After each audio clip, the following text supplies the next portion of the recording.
কচুরি তো আমরা নানান ধরনের বানিয়ে থাকি। আজ আমি বানাবো কাতলা মাছের কচুরি। উত্তর কলকাতায় বিখ্যাত এই কচুরি বানানো খুবই সহজ। সকালের জলখাবারে বা রাতের ডিনারে কাতলা মাছের কচুরি ঝটপট বানিয়ে নিতে পারেন। কাতলা মাছের কচুরি খেতে কিন্তু দারুণ হয়। ঘরোয়া কয়েকটা উপকরণ দিয়ে এটা বানিয়ে নেওয়া যায়। নমস্কার বন্ধুরা, কিচেন টেকনিকে আপনাদের সবাইকে স্বাগত। আমি মধুমিতা। আজ নিয়ে এসেছি একটা দারুণ স্বাদের রেসিপি। চলুন দেখে নেওয়া যাক। কাতলা মাছের কচুরির জন্য আমি এখানে 3 পিস কাতলা মাছ নিয়েছি। কাতলা মাছের আপনারা যে কোনো পিস নিতে পারেন, তাতে কোনো রকম অসুবিধা নেই। এরপরে এই মাছটাকে আমি একটু নুন হলুদ মাখিয়ে নেব। এখন মাছের উপরে সামান্য একটু নুন দিয়েছি আর সামান্য একটু হলুদ গুঁড়ো দিয়ে দিয়েছি। মাছটাতে নুন হলুদ খুব ভালো করে মাখিয়ে নেব। তারপর এই মাছটাকে সিদ্ধ করে নিতে হবে। তো করবার জন্য আমি একটা প্যান নিয়েছি, তাতে আমি পরিমাণ মতন জল দিয়ে দেব। তবে এখানে খুব বেশি জলের প্রয়োজন নেই। জলটা একটু উষ্ণ গরম হলে তার মধ্যে আমি 3টে মাছের পিস দিয়ে দেব। 3টে মাছের পিস দেওয়ার পরে গ্যাসের ফ্লেমটাকে হাইতে করে 4 থেকে 5 মিনিট মতো ঢাকা দিয়ে একটু সিদ্ধ করে নেবেন। 5 মিনিট পরে ঢাকা খুলে দেখছি, দেখুন মাছটা আমার খুব সুন্দরভাবে সিদ্ধ হয়ে গিয়েছে। এরপর মাছগুলো জল থেকে তুলে নেবেন, নিয়ে এটাকে একটু ঠান্ডা হলে তারপরে কাটা ছাড়িয়ে নিতে হবে। মাছটা ঠান্ডা হতে থাক, তার মধ্যে আমি ময়দাটা মেখে নেব। আমি একটা বোল নিয়েছি, তাতে মেজারিং কাপের 1.5 কাপ পরিমাণে আমি ময়দা নিয়েছি। ময়দার মধ্যে দিয়ে দেব স্বাদ অনুযায়ী নুন, আর দেব 1 চা চামচ চিনি,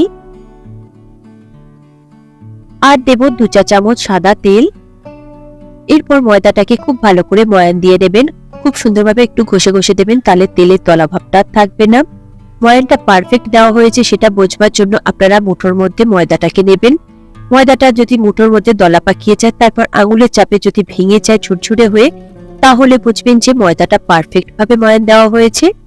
এরপর অল্প অল্প করে জল দিয়ে ময়দাটাকে খুব ভালো করে মেখে নেবেন। একটা সফট ডো তৈরি করে নেবেন, যেমন ঠিক লুচি পরোটার ডোটা তৈরি করেন ওইভাবে মেখে নেবেন। তবে জলটা একসঙ্গে দেবেন না, তাহলে খুব বেশি নরম হয়ে যেতে পারে।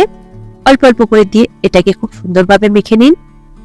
দেখুন কচুরির জন্য ডোটা আমার তৈরি হয়ে গিয়েছে। এটাকে ঢাকা দিয়ে আমি 20 মিনিট মতো রেস্টে রেখে দেব, এতে করে সুন্দরভাবে সেট হয়ে যাবে। ডোটা আমি সরিয়ে রাখলাম। এরপরে মাছটা আমি দেখে নেব। মাছটা আমার এতক্ষণে ঠান্ডা হয়ে গিয়েছে। এরপরে মাছের কাঁটাটা খুব ভালো করে বেছে নিতে হবে। আপনারা এটা কাতলা মাছ ছাড়াও রুই মাছ দিয়েও করতে পারেন, তাতেও খেতে ভীষণ ভালো হয়।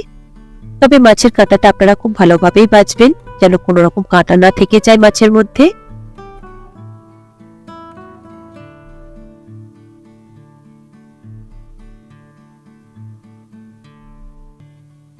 দেখুন কাতলা মাছের কাঁটা আমার বাছা হয়ে গিয়েছে। মাছটাকে খুব ভালোভাবে হাত দিয়ে এইভাবে একটু ম্যাশ করে নেবেন।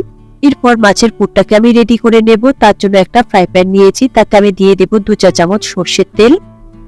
তেলটাকে মিডিয়াম ফ্লেমে খুব ভালো করে গরম করে নেবেন। তেলটা গরম হয়ে গেলে তার মধ্যে দিয়ে দেব কুচিয়ে রাখা পেঁয়াজ। আমি এখানে 2টো মিডিয়াম সাইজের পেঁয়াজ কুচিয়ে রেখেছিলাম, সেই পেঁয়াজটাকে আমি দিয়ে দেব। পেঁয়াজটাকে হালকা লাল করে একটু ভেজে নেবেন। দেখুন পেঁয়াজটাকে মাঝের মধ্যে নাড়াচাড়া করে বেশ লাল লাল করে আমি ভেজে নিয়েছি। এরপর এর মধ্যে দিয়ে দেব 1 চা চামচ আদা বাটা, আর দিয়ে দেব 1 চা চামচ রসুন বাটা। সঙ্গে দিয়ে দেব 2-3টে মতো কুচিয়ে নেওয়া কাঁচা লঙ্কা।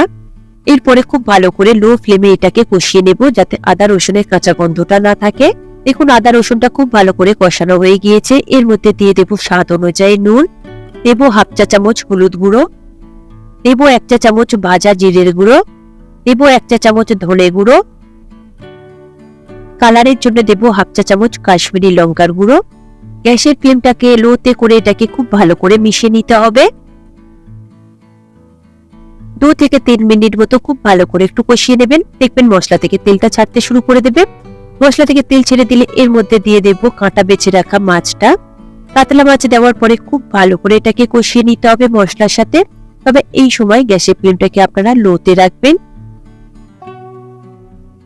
দেখুন মাছের সাথে মশলা খুব সুন্দরভাবে মিশে গিয়েছে। এর মধ্যে দিয়ে দেব 1/2 চা চামচ গরম মশলা গুঁড়ো, আর দিয়ে দেব অল্প করে একটু ধনেপাতা কুচি। ধনেপাতা কুচি দিলে এতে করে সুন্দর একটা ফ্লেভার আসে।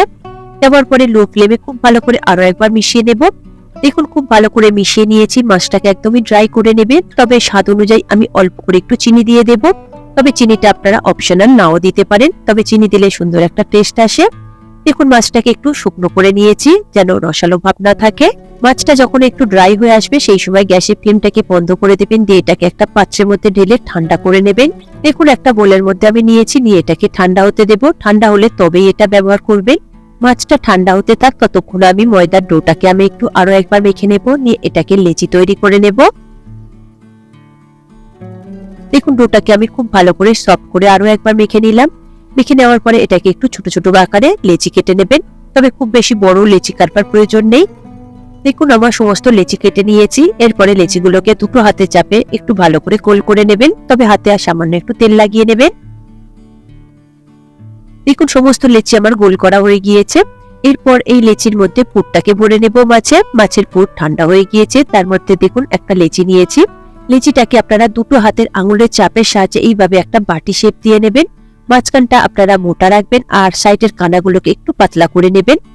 দেখুন ঠিক এই রকমের একটা বাটি শেপ দিয়ে নেবেন। তারপর এর মধ্যে পরিমাণ মতন মাছের পুরটা দিয়ে দেবেন, তবে খুব বেশি দেবেন না, তাহলে বেলতে গেলে কিন্তু ফেটে যাবে। পুরটা দেওয়ার পরে আঙুল দিয়ে একটু এরকম চেপে সমান করে দেবেন। তারপরে সাইডের এই কানাগুলোকে এক জায়গাতে এনে এইভাবে একটু চেপে দেবেন। দেওয়ার পরে একটু এইভাবে পেঁচিয়ে দেবেন, তাহলে খুব সুন্দরভাবে সিল হয়ে যাবে। এরপর দুটো হাতে চাপের সাহায্যে খুব সুন্দরভাবে একটু গোল করে নেবেন। দেখুন একটা পুর ভরা লেচি তৈরি করা হয়ে গিয়েছে। আরো একটা করে আমি আপনাদের দেখিয়ে দেব। প্রথমে একটা লেচি নেবেন, তারপর দুটো হাতের আঙুলের চাপের সাহায্যে এইরকম একটা বাটি শেপ দিয়ে নেবেন। সাইডের কানাগুলোকে একটু পাতলা করবেন আর মাঝখানটাকে একটু মোটা রাখবেন। তারপর আপনারা পরিমাণ মতন মাছের পুরটা দিয়ে দেবেন। পুরটা দিয়ে একটু সমান করে নেবেন। তারপর সাইডের কানাগুলোকে এক জায়গাতে এনে এইভাবে একটু ঘুরিয়ে পেঁচিয়ে সিল করে নেবেন। সিল হয়ে গেলে দুটো হাতের চাপের সাহায্যে খুব সুন্দরভাবে একটু গোল করে নেবেন। দেখুন আরো একটা আমার পুর ভরা লেচি তৈরি হয়ে গেল। ঠিক একই রকম পদ্ধতিতে আপনারা বাকিগুলো তৈরি করে নেবেন। দেখুন আমার সবকটা লেচি পুর ভরা হয়ে গিয়েছে। এরপরে এটাকে আমি একটা বেলে দেখিয়ে দেব আপনাদের। প্রথমে একটা লেচি নেবেন, তার উপরে অল্প করে একটু সাদা তেল দিয়ে দেবেন। তেল দেওয়ার পরে আপনারা হাতের চাপের সাহায্যে এটাকে একটু খুব সুন্দরভাবে একটু গোল করে নেবেন, একটু বড় সাইজ করে নেবেন। প্রথমেই যদি আপনারা বেলুন বাড়ির সাহায্যে বেলতে যান তাহলে মাছের পুরটা একটা সাইডে চলে যাবে, চারিদিকটা সমানভাবে পুরটা থাকবে না। তাই হাতে চাপের সাহায্যে এইভাবে একটু পুরটাকে চারিদিকে একটু স্প্রেড করে দেবেন। তারপরে লাস্টে আপনারা অল্প করে একটু হালকা হাতে বেলুন বাড়ির সাহায্যে বেলে নেবেন। তবে মাছের কচুরি কিন্তু একটু মোটা সাইজ করেই বেলবেন, খুব বেশি পাতলা করবেন না। দেখুন আমি ঠিক এই রকম মোটা সাইজে করেছি। বাকিগুলো আপনারা একই রকম ভাবে বেলে নেবেন। আর হাত দিয়ে এইভাবে একটু স্প্রেড করে দিলে মাছের পুরটা দেখবেন চারিদিকেই সমানভাবে পুরটা চলে যাবে। দেখুন কয়েকটা আমি মাছের কচুরি বেলে নিয়েছি একটা প্লেটের মধ্যে। এরপরে এটাকে আমি ভেজে আপনাদের দেখিয়ে দেব। একটা কড়াইয়ের মধ্যে আপনারা পরিমাণ মতো সাদা তেল নিয়ে নেবেন, তবে এটা ডিপ ফ্রাই হবে তাই আপনারা তেলের পরিমাণটা একটু বেশি নেবেন। তেলটাকে হাই ফ্লেমে খুব ভালো করে একটু গরম করে নেবেন। তারপরে গ্যাসের ফ্লেমটাকে মিডিয়ামে দেবেন। দেওয়ার পরে একটা কচুরি আপনারা তেলের মধ্যে ছেড়ে দেবেন।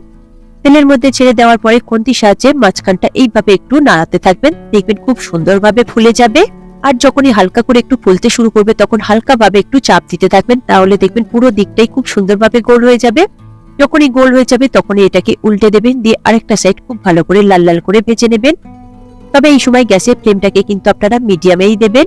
দেখুন দুটো সাইড আমি বেশ লাল লাল করে ভেজে নিয়েছি। মাছের কচুরি একটু লাল লাল করে ভাজলে বেশি ভালো লাগে। কচুরি ভাজা হয়ে গেলে ঝাঁঝরির সাহায্যে তেল থেকে তুলে নিয়ে একটা পাত্রের মধ্যে রেখে দেবেন। ঠিক একই রকম পদ্ধতিতে আপনারা বাকিগুলোও ভেজে নেবেন। দেখুন আরো একটা কচুরি আমি আপনাদের ভেজে দেখিয়ে দেব। গরম তেলের মধ্যে কচুরিটা দেওয়ার পরে খুন্তির সাহায্যে এইভাবে একটু নাড়া দেবেন, আর ফুলতে শুরু করলে হালকা করে একটু চেপে ধরবেন।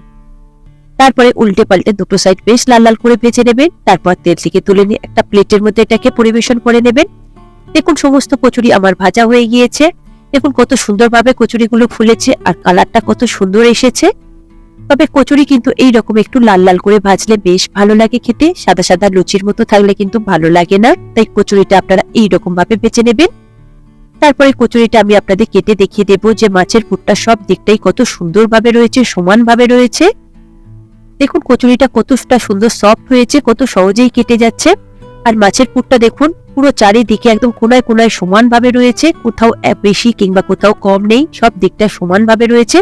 যেহেতু প্রথমে আমি হাত দিয়ে এটাকে একটু বড় সাইজ করে নিয়েছিলাম, তাই মাছের পুরটা সব জায়গাতেই সমানভাবে রয়েছে। আপনারা প্রতিটা টিপস ফলো করে বানিয়ে নিন উত্তর কলকাতার বিখ্যাত মাছের কচুরি। আপনারা এটা আলুর তরকারি বা আলুর দম দিয়ে পরিবেশন করতে পারেন, খেতে কিন্তু দারুণ লাগে। এই রেসিপিটি আপনাদের কেমন লাগলো কমেন্টে অবশ্যই জানাবেন। আর যদি ভালো লেগে থাকে তাহলে লাইক শেয়ার করবার অনুরোধ রইল। সাথে এই রকম সব নিত্য নতুন রেসিপি পাওয়ার জন্য কিচেন টেকনিককে সাবস্ক্রাইব করে রাখবেন। আজ তাহলে এই পর্যন্ত, আবারও দেখা হবে অন্য কোনো রেসিপির সাথে। সবাই ভালো থাকবেন, সুস্থ থাকবেন, আর ভিডিওটি পুরো দেখার জন্য অসংখ্য ধন্যবাদ।